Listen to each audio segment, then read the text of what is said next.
예수님의 부활의 소식은요, 온 인류에게 가장 복되고 귀한 소식입니다. 우리는 예수님께서 죽음의 권세를 이기시고 부활하셨기 때문에 이제 죽음을 향해 가고 있는 사람들이 아니고요, 영원한 생명, 하나님 나라 소망을 향해서 걸어가고 있는 사람들이다라고 하는 것이죠. 그런데 문제는 예수님의 제자들이 이 부활의 소식을 들었음에도 불구하고 부활의 소식을 듣지 않고 믿지 않았다는 것입니다. 복음서를 계속해서 읽어보면 부활 이후에도 예수님의 제자들은 이 부활의 복음을 믿지 않았다라고 하는 것을 반복해서 이야기하고 있습니다. 특별히 마가복음 16장의 말씀을 읽어보면 도무지 제자들이 예수님의 부활을 믿지 않았다 이렇게 이야기하고 있어서요, 그들이 예수님의 부활의 증거를 보고 부활하신 주님을 만났음에도 불구하고 도무지 믿지 않는 완악함에 대해서 지적해주고 있습니다. 또 예수님의 부활의 복음을 믿지 않았을 뿐만 아니라 그들이 예수님의 부활을 경험하고 난 이후에도 무기력한 삶으로 다시 돌아가 버린 이야기들도 우리에게 들려주고 있지요. 요한복음 21장의 말씀 읽어보면 예수님께서 부활하신 이후에 이미 2번이나 제자들을 찾아가서 만나셨습니다. 그러나 베드로를 포함해서 모두 7명의 제자들, 그러니까 예수님의 제자들 가운데 절반 이상이 다시 과거의 삶인 갈릴리에서 고기 잡는 삶으로 돌아가 버리고 말았습니다. 예수님께서 제자들을 부르시고 그들을 사람을 낚는 어부가 되게 할 것이다 말씀하셨지만 그들은 다시 과거의 삶으로 회귀해 버리고 말았다는 것이죠. 이미 부활하신 주님을 2번이나 만났음에도 불구하고 왜 이렇게 그들의 삶은 무기력했고 과거의 삶으로 다시 돌아갈 수밖에 없었을까요? 부활하시고 난 예수님께서 승천하시기까지 40일 동안 제자들에게 다시 한번 하나님 나라의 일에 대해서 가르치셨습니다. 그래서 이제는 하나님 나라를 소망하는 그리스도인들로 살아가야 할 것이기 때문에 세상에 집착하면서 살아갈 것이 아니라 하나님 나라의 일을 이 땅에 가지고 오는 하나님 나라 공동체로 살아갈 것을 부탁하셨습니다. 그러나 여전히 예수님의 제자들은 하늘의 일이 아니라 땅의 일에 관심을 갖고 살았다는 것이죠. 사도행전 1장 6절은 이렇게 말씀합니다. 그들이 모였을 때에 예수께 여쭈어 이르되 주께서 이스라엘 나라를 회복하심이 이때니까. 제자들은 예수님께 이스라엘 나라의 회복에 대해서 물었습니다. 하나님께서는 하나님 나라의 일에 대해서 관심을 가지라 말씀하셨는데 여전히 제자들은 이스라엘의 정치적인 독립의 문제에 관심을 갖고 살았다는 것이죠. 예수님께서는 하늘을 바라보고 살아가라 이렇게 부탁하셨지만 여전히 제자들은 땅을 쳐다보면서 살았다는 것이죠. 예수님의 제자들만이 아니라 예수님의 부활을 목격한 많은 사람들도 사실 그렇게 다르지 않았습니다. 사도 바울은 부활하신 예수님을 만난 사람들이 최소한 500명은 넘었다라고 하는 것을 증언해 주고 있습니다. 고린도전서 15장의 말씀을 읽어보면 부활하신 주님께서 제일 먼저 게바, 그러니까 베드로를 찾아가셨고요, 12제자와 500여 형제들에게 나타나셨다고 말씀하고 있습니다. 사도 야고보에게도 보이셨고 모든 다른 사도들에게도 보이셨고요, 결국은 만삭되지 못해서 태어난 것 같은 사도 바울에게도 부활하신 주님께서 찾아가셨습니다. 그런데 예수님께서 승천하시고 난 이후에 마가의 다락방에 함께 모여서 기도했던 성도들은 몇 명이었습니까? 사도행전 1장 15절 상반절은 이렇게 말씀합니다. 모인 무리의 수가 약 120명이나 되었더라 말씀하고 있습니다. 자, 이 말씀을 얼핏 읽으면 굉장히 많은 사람이 모였구나 이렇게 생각할 수 있습니다. 그런데 이렇게 기록하고 있는 것은 마가의 다락방 한 집에 모인 인원수로는 많았지만 절대적인 숫자로는 결코 많은 숫자가 아니었다라고 하는 것이죠. 왜 그렇습니까? 최소한 부활하신 예수님을 목격했던 사람들 중에 400여 명가량은 그 자리에 함께 있지 않았다는 것입니다. 왜 그들은 거기에 함께 있지 않았을까요? 무슨 바쁜 일이 있을 수도 있겠다 생각할 수 있죠. 중요한 약속이 있어서 그 자리에 없었을 수도 있겠다고 생각할 수 있습니다. 그러나 여러분, 예수님의 부활은 그들의 인생에 있어서는 가장 놀라운 사건이었습니다. 그리고 그들의 삶 전체를 다 흔들 수 있는 사건이 바로 예수님의 부활의 사건이었습니다. 예수님의 부활을 믿는 그 믿음을 지키기 위해서 자신의 생명을 내어놓아야 할 수도 있었고요. 아니면 자신의 생명을 지키기 위해서 예수 그리스도의 부활을 모른다고 등지고 떠날 수도 있었습니다.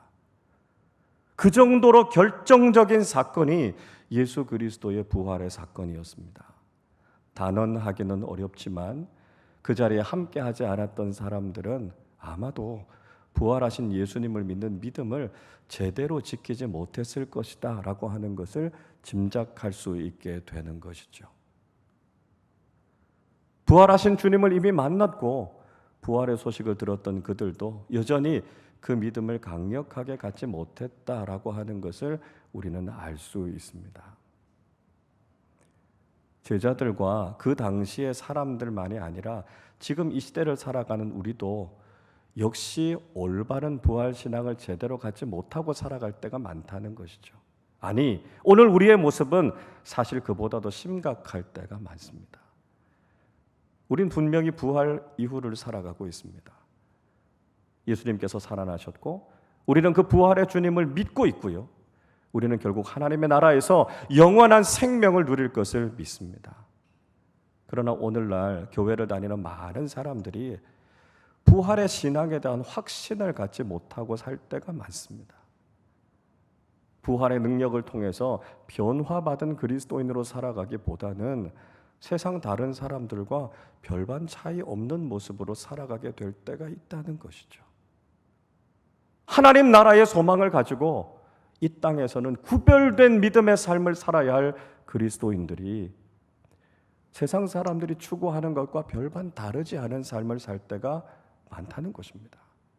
우리에게 영원한 생명을 주신 주님의 그 구원의 은혜를 생각한다면 이제 우리에게 맡겨주신 사명을 향해서 충성을 다하는 삶을 살아야 될 텐데 여전히 무기력하고 답답한 삶을 살아가고 있는 이 시대의 그리스도인들의 모습을 보게 된다는 것이죠. 여러분, 우리가 부활의 주님을 믿고 있다고 말하면서도 왜 우리의 삶에는 이런 놀라운 변화와 능력이 나타나지 않는 것일까요? 오늘 본문은 사도 바울이 에베소 교회에 보낸 편지입니다.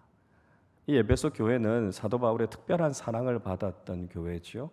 아마도 바울의 2차 전도 여행 때 개척된 교회로 보여지고요. 바울의 3차 전도 여행 때는 무려 3년 동안이나 이들을 사랑으로 가르치고 양육했던 교회가 에베소 교회였습니다. 바울의 아주 믿음직한 평신도 동역자였던 브리스길라와 아굴라 부부를 보내서 이 교회를 돌보도록 부탁했었고요. 바울을 뒤이어서 믿음의 아들이었던 디모데가 이 교회를 목회했던 교회가 바로 에베소 교회였습니다. 예수님의 제자였던 요한이 예수님의 어머니 마리아를 모시고 잠깐 피해서 그곳에 있으면서 신앙생활했던 교회가 에베소 교회로 알려져 있습니다. 아주 특별한 사랑을 받았던 에베소 교회였는데요. 이 교회가 나중에 부활하신 주님으로부터 책망을 받게 됩니다. 요한계시록 2장 4절은 이렇게 말씀하죠. 그러나 너를 책망할 것이 있나니 너의 처음 사랑을 버렸느니라. 에베소 교회가 처음에는요, 주님을 정말 뜨겁게 사랑하는 교회였습니다.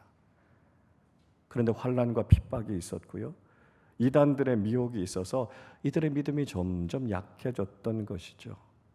그래서 처음 사랑을 버렸다고 예수님께서는 에베소 교회를 책망하셨습니다. 오늘 본문에서 사도 바울은 그들이 어떻게 이 믿음의 열정을 회복할 수 있는지, 예수님을 향한 처음 사랑을 어떻게 회복할 수 있는지를 분명히 이야기해 주고 있습니다. 18절 말씀을 우리 같이 읽어보겠습니다. 술 취하지 말라. 이는 방탕한 것이니 오직 성령으로 충만함을 받으라. 아멘. 사도 바울은 술 취하지 말라 이렇게 권면하고 있습니다. 원문 그대로 번역하면요, 술 취하지 말라, 거기에 방탕함이 있다, 이렇게 이야기하고 있습니다.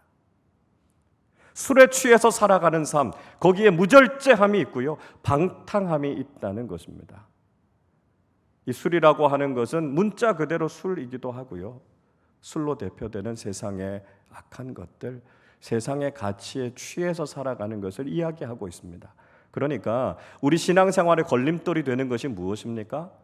세상의 가치들, 세상의 악한 것들, 세상에 죄악된 것들이다라고 하는 거죠.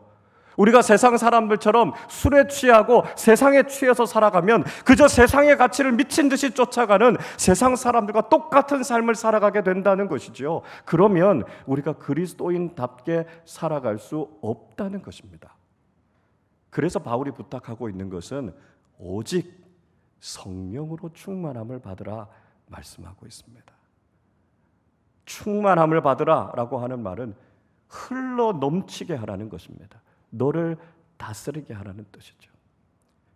세상의 잘못된 것들, 세상의 악한 것들이 우리를 다스리게 하지 말고요, 오직 하나님의 영이신 성령께서 우리를 다스리는 삶을 살아야 된다 말씀하고 있습니다. 내 의지를 가지고 내 결단으로 살아가는 것이 아니라 성령께서 우리 안에 흘러 넘쳐서 성령께서 우리를 이끌어 주시고 다스리시는 삶을 살아갈 때 우리는 그리스도인다운 삶을 살게 된다는 것입니다. 잃었던 첫사랑을 회복하는 것, 그리스도인다운 능력 있는 삶을 살아가게 되는 것, 그 모든 것이 바로 성령의 역사하심을 통해서만 가능하다라고 하는 것을 우리에게 분명히 말씀해 주고 계신 것이죠. 예수님의 부활 이후에도 무력한 삶을 살았던 제자들에게, 그리고 하나님 나라의 일을 생각하지 않고 여전히 땅의 것에 빠져 있었던 제자들에게 예수님께서 주셨던 처방전은 무엇이었습니까? 사도행전 1장 4절과 5절은 이렇게 말씀합니다. 사도와 함께 모이사 그들에게 분부하여 이르시되 예루살렘을 떠나지 말고 내게서 들은 바 아버지께서 약속하신 것을 기다리라. 요한은 물로 세례를 베풀었으나 너는 몇 날이 못되어 성령으로 세례를 받으리라 하셨느니라. 부활하신 주님께서는 제자들에게 아버지께서 약속하신 것을 기다리라고 말씀하셨습니다.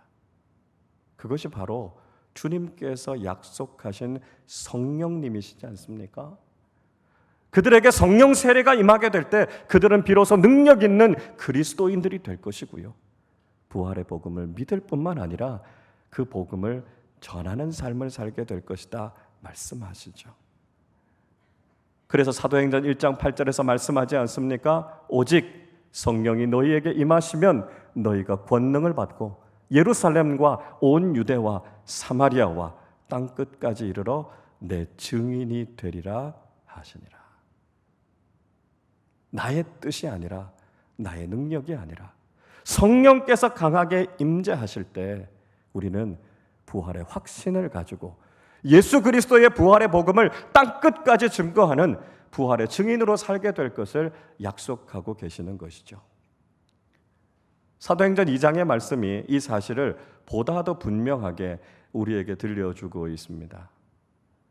오순절에 마가의 다락방에 120명의 성도들이 모여 간절하게 하나님께 기도했습니다. 그때 급하고 강한 바람 같은 소리가 들렸고요, 불의 혀와 같은 것이 각 사람 위에 임해서 성령 충만함의 역사가 나타났습니다. 그리고 그들에게 방언의 은사가 나타나지 않았습니까? 그들이 각 나라의 언어로 예수 그리스도의 부활의 복음을 증거했습니다. 그들이 성령 충만함을 받기 전까지는 그들은 숨어서 집 안에서 기도하기만 했다면, 성령 충만함을 받고 난 이후에는 그들이 담대히 세상으로 나아가서 예수 그리스도의 부활의 복음을 증거할 수 있었다는 것이죠. 재미있는 것은요, 성령 충만함을 받은 사람들이 마치 술 취한 사람들처럼 보였다는 것입니다. 사도행전 2장 13절은 이렇게 말씀하지요. 또 어떤 이들은 조롱하여 이르되 그들이 새 술에 취하였다 하더라 말씀하고 있습니다. 영적인 일을 전혀 알지 못하는 사람들이 성령 충만한 사람들을 보니까요, 꼭 술 취한 사람들 같았다는 것입니다. 여러분, 술에 취한 사람들이나 성령에 취한 사람들이나 겉으로 보면 별로 다르지 않아 보입니다. 술 취한 사람도 미친 사람 같고요, 성령에 취한 사람도 미친 사람 같습니다. 그러나 중요한 것은 무엇에 미쳐 있는가, 어떻게 미쳤는가라고 하는 것이 다르다는 것이죠. 성령 충만한 사람들은요, 은혜에 미친 사람들이고요, 복음에 미친 사람들이고요, 전도에 미치고 생명 살리는 일에 미친 사람들이었다는 것이죠. 주님께서 우리에게 맡겨주시는 그 사명을 위해서 자신의 생명을 내어놓을 만큼 그렇게 헌신하면서 살아가는 사람들이 성령 충만한 사람들임을 말씀하고 있습니다. 비로소 성령께서 우리에게 임하시게 될 때 우리는 그리스도인답게 하늘의 능력을 이 세상에 선포하며 살아가는 참된 믿음의 사람들이 될 수 있다는 것입니다. 여러분, 오늘날 우리가 그리스도인답게 부활의 증인답게 살아갈 수 있는 비결이 무엇입니까? 우리에게 임하실 성령님을 기대하고 충만한 성령의 은혜를 경험하게 될 때 그것이 가능하다는 것이죠. 예수를 믿는 사람들은 이미 우리 안에 성령님께서 내주하고 계십니다. 성령님께서 우리 안에 계시지 않으면 우리는 예수 그리스도를 구주요 주님으로 고백할 수 없는 것이죠.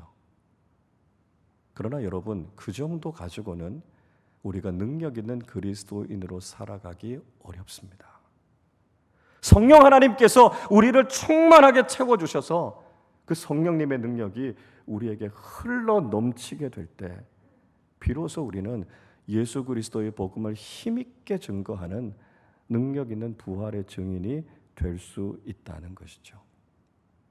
우리가 예수를 믿는다는 것과 성령 충만한 그리스도인으로 살아간다라고 하는 것을 비유적으로는 이렇게 표현할 수 있을 것입니다. 우리가 예수를 믿는다라고 하는 것은 마치 좋은 차를 새로 사는 것과 같습니다. 우리의 소속이 바뀌는 거죠. 우리의 신분이 바뀌는 겁니다. 우리는 더 이상 이 땅에 속한 사람들로 살지 않고요, 하나님 나라 백성이 되는 것이죠. 그러나 우리가 새 차를 가지고 있지만 거기에 연료가 공급되지 않으면 그 새 차는 움직이지 않습니다. 우리가 성령의 충만함을 받는다라고 하는 것은 그 새 차에 연료를 가득 채우는 것과 같습니다. 그러면 어디든지 가고자 하는 곳으로 갈 수 있는 것이죠. 예수를 믿게 된 우리가 성령의 충만함을 받게 될 때 비로소 우리의 삶 속에서는 예수 그리스도의 복음의 능력이 선포되어지는 것이죠. 우리의 삶이 세상과 구별된 능력 있는 삶이 되는 것이고요, 세상을 따라가는 것이 아니라 오히려 세상을 거슬러 올라가면서 많은 사람들을 하나님의 은혜로 구원하는 부활의 증인으로서의 역할을 감당하게 된다는 것입니다. 오직 성령 충만함을 받은 그리스도인들을 통해서만 하나님의 놀라운 능력이 나타나게 된다는 것이죠. 예수를 믿고 살아가는 우리 모두가 성령의 충만한 은혜를 경험해서 능력 있는 그리스도인, 부활의 참된 증인으로 살아가는 우리 모두가 되시기를 주님의 이름으로 축원합니다. 자, 여러분, 그러면 성령 충만한 삶의 특징은 어떤 것이 있을까요? 오늘 사도 바울은 세 가지를 우리에게 이야기해 주고 있습니다. 먼저 성령 충만한 사람들은 찬양이 넘쳐나는 삶을 살게 된다는 것이죠. 오늘 19절 말씀을 우리 같이 읽어보겠습니다. 시와 찬송과 신령한 노래들로 서로 화답하며 너희의 마음으로 주께 노래하며 찬송하며. 자, 성령 충만한 사람들은 어떤 사람들입니까? 시와 찬송과 신령한 노래를 부르는 사람들이다 말씀하고 있습니다. 성령 충만한 사람들은요, 하나님의 영광을 찬송하게 되고요, 하나님의 은혜를 노래하게 된다는 것입니다. 언제 어떤 상황이라 할지라도 하나님께서 우리에게 베풀어 주신 은혜를 생각하면 찬양이 끊어지지 않는 거예요. 감격적인 찬양이 우리의 삶에 있는 것입니다. 여러분, 이것이 사도 바울의 간증이지 않습니까? 바울이 빌립보에 가서 복음을 전하다가 빌립보의 감옥에 갇히게 됩니다. 감옥에 갇혔던 바울이 어떻게 했습니까? 그는 절망하거나 낙심하지 않았고요. 감옥 속에서도 오히려 하나님을 찬양했습니다. 사도행전 16장 25절 이렇게 말씀합니다. 한밤중에 바울과 실라가 기도하고 하나님을 찬송하며 죄수들이 듣더라 말씀하고 있습니다. 바울과 실라는 비록 복음 때문에 감옥에 갇혔지만 그는 그곳에서도 하나님을 찬양하고 기도했습니다. 그리고 그 감옥에 갇혀있던 많은 죄수들이 그 찬송 소리, 그 기도 소리를 들었다는 것이죠. 여러분, 그리스도인은 어떤 사람입니까? 고난 중에도, 인생의 한밤중에도 하나님을 찬송할 수 있는 사람입니다. 주님께서 나를 구원해 주신 그 은혜를 생각하면 기쁠 때나 슬플 때나 우리의 찬양은 그칠 수 없다 고백하는 사람들이 바로 성령 충만한 사람들이라는 것이죠. 하나님께서는 다윗 왕을 향해서 하나님의 마음에 합당한 왕이다 그렇게 인정해 주셨습니다. 저는 늘 궁금했어요.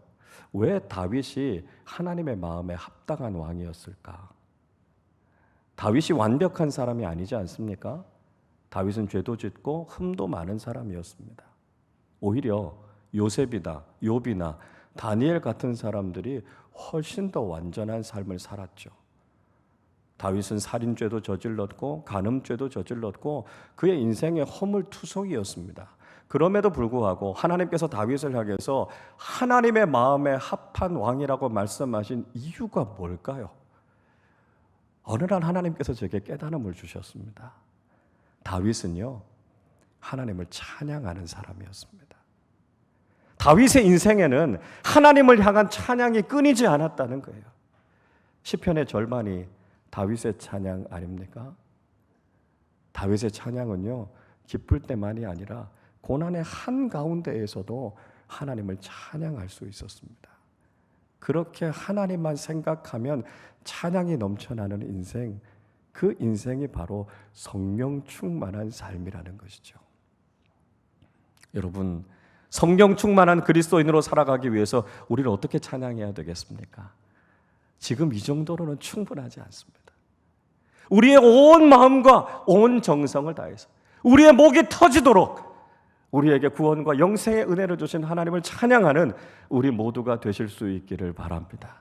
하나님의 영광이 하늘 끝까지 이루도록 우리가 하나님을 높여드리고 찬양하는 성령 충만한 믿음의 사람들이 되실 수 있기를 바랍니다. 둘째로, 성령 충만한 사람들은 감사함으로 기도하는 삶을 살게 된다는 것이죠. 20절 말씀 같이 읽어보겠습니다. 범사에 우리 주 예수 그리스도의 이름으로 항상 아버지 하나님께 감사하며. 사도 바울은 성령 충만한 사람의 또 하나의 특징은 범사에 하나님께 감사한다고 이야기합니다. 자, 그런데요, 예수 그리스도의 이름으로 하나님께 감사한다 이렇게 표현하고 있습니다. 자, 어떤 행위를 이야기하는 거죠? 기도를 이야기하고 있는 것입니다. 예수 그리스도의 이름으로 기도할 때마다 하나님 앞에 감사가 넘쳐나게 된다는 것이죠. 성령 충만한 사람들의 기도의 특징은 감사가 가득하다는 것입니다. 여러분, 성령 충만한 사람들은요, 기도가 달라요. 어떻게 다르냐 하면 그 기도 속에 하나님을 향한 감사가 흘러 넘친다는 거예요. 내가 원하는 대로 다 됐기 때문에 감사하는 것이 아니라 하나님 앞에 눈 감고 기도할 수 있는 게 감사하고요. 우리 인생의 문제를 기도의 제목으로 바꾸어서 아버지 하나님께 기도할 수 있다는 게 감사하고요. 그래서 기도의 특권을 주신 하나님을 생각하면 감사한 것입니다. 여러분, 우리가 성령 충만한가 어떻게 우리가 확인해 볼 수 있을까요? 우리가 드리는 기도의 제목 중에 하나님께 요구하는 기도의 제목이 많으십니까? 아니면 하나님께 감사하는 기도의 제목이 많으십니까? 우리가 하나님 앞에 감사하는 그 분량이 크다면 우린 성령 충만한 삶을 살아가는 것입니다. 하나님께 이렇게 해주세요, 이렇게만 기도하는 것이 아니라 하나님이 우리 아버지셔서 너무 감사합니다. 하나님이 나를 구원해 주시고 죄인인 우리에게 영원한 생명을 주셔서 감사합니다. 감사가 우리의 기도에 넘쳐날 때 우리는 성령 충만한 삶을 살아가게 된다는 것입니다. 셋째로, 성령 충만한 사람들은 그리스도를 경외함으로 서로 복종하는 삶을 살게 된다는 것입니다. 21절 같이 읽겠습니다. 그리스도를 경외함으로 피차 복종하라. 그리스도를 경외함으로라고 하는 것은 믿음 안에서 살아간다는 것을 이야기하죠. 믿음 안에서 주님을 섬기며 살아가는 사람들의 중요한 삶의 특징이 있습니다. 그것은 서로에게 복종한다는 거예요. 서로를 섬기고 서로에게 순종한다는 것이죠. 복종하다라고 하는 헬라어 단어는 휘포타소라는 단어를 쓴다고 말씀드렸습니다. 이 말은 어디 아래에 서다, 어디 아래에 두다라고 하는 뜻입니다. 그러니까 우리 자신을 낮추는 것이죠. 일방적으로 누구를 향한 것이 아니고요. 이건 상호윤리라는 말씀드렸습니다. 그래서 오늘 말씀 속에서도 피차 복종하라고요. 우리 서로가 서로를 섬기고 서로가 복종하는 삶을 살아야 된다 말씀하고 있습니다. 성령 충만한 사람들은요, 내 생각, 내 주장만 내세우고 다른 사람과 다투고 싸우는 사람들이 아니고요. 다른 사람들을 존중하고 다른 사람들을 낮게 여기고 주님께서 그러셨던 것처럼 기꺼이 섬기는 삶을 살게 된다는 것이죠. 저는 교회 공동체가 이 일을 가장 잘 실천하고 있다고 생각합니다. 세상은 어떻습니까? 윗사람들이 아랫사람들에게 군림하죠. 지지 않으려고 해요. 양보하지 않으려고 합니다. 어떻게든지 내 힘으로 다른 사람들을 누르려고 하죠. 그러나 교회는 참 신기한 공동체죠. 우리가 서로 받들어서 섬기는 삶을 살고 있습니다. 사회에서 CEO로 섬기시는 분들이 그 땡볕에 나가서 주차 공사하십니다. 나이 지긋하시고 점잖으신 권사님들이 땀을 뻘뻘 흘리면서 주방 봉사하시고 교우들에게 맛있는 식사를 준비하세요. 대학 교수로 총장으로 섬기셨던 분들이 아이들 가르치는 주일학교에서 분반 공부하시고요. 그 아이들 찾아가서 신방하십니다. 사회에서 높은 연봉을 받으시고 전문가로 명성이 자자하신 분들이 자비량으로 선교지에서 시간과 노력과 물질을 들여서 봉사하고 섬기시잖아요. 수많은 부하 직원 거느리고 계신 분들이 새 가족들을 따뜻하게 환영하시기 위해서 얼마나 깍듯하게 인사하고 그분들을 잘 모시고 섬기는지 모릅니다. 여러분, 이런 모습은 세상에서 가능하지 않아요. 어떻게 교회 안에서 이런 모습들이 나타날 수 있을까요? 성령께서 그분과 함께 하시고 성령 충만함을 받았기 때문에 나보다 남을 낮게 여기고요. 기꺼이 피차 복종하면서 섬기는 삶을 살게 되는 것입니다. 내 주장, 내 생각을 내세우는 것이 아니라 다른 사람들을 낮게 여기고 섬기고 높여줄 줄 아는 삶. 그것이 바로 성령 충만한 삶을 살아가고 있다는 증거라는 것입니다. 오늘날 우리가 그리스도인답게 살아갈 수 있는 원동력은 바로 성령의 충만함을 받는 것밖에 없습니다. 우리가 왜 예수를 믿는다고 말하면서도 우리의 신앙이 자꾸 무기력해져 가는 것일까요? 우리가 왜 확실한 구원의 확신과 부활 신앙 위에 근거하지 못하고 자꾸 우리의 신앙이 흔들리는 것일까요? 우리가 부활의 증인으로 살아가기보다는 우리의 신앙도 제대로 지키지 못하면서 흔들리며 살아가는 이유가 무엇일까요? 그 이유는 우리 안에 성령님께서 충만하게 임하셔서 우리의 삶을 다스리시는 것을 경험하지 못하기 때문입니다. 주님께서 우리에게 약속하셨습니다. 주님의 영이신 성령님을 우리 가운데 보내주셔서 성령의 충만함을 받은 그리스도인들은 부활을 확실히 믿는 신앙을 가지고 나를 변화시킨 예수 그리스도의 복음을 많은 사람들에게 증거하면서 살아가게 된다는 것이죠. 성령 충만한 그리스도인들은 하나님을 찬양하게 되고요. 감사함으로 기도하게 되고 자기 자신을 낮추고 기꺼이 섬기는 삶을 살아가게 된다는 것입니다. 오늘도 주님께서 우리에게 약속하신 성령님으로 충만함을 받아서 하나님께서 원하시고 기뻐하시는 삶, 능력 있고 생명 있는 그리스도인의 삶을 살아가는 우리 모두가 되시기를 주님의 이름으로 축원합니다.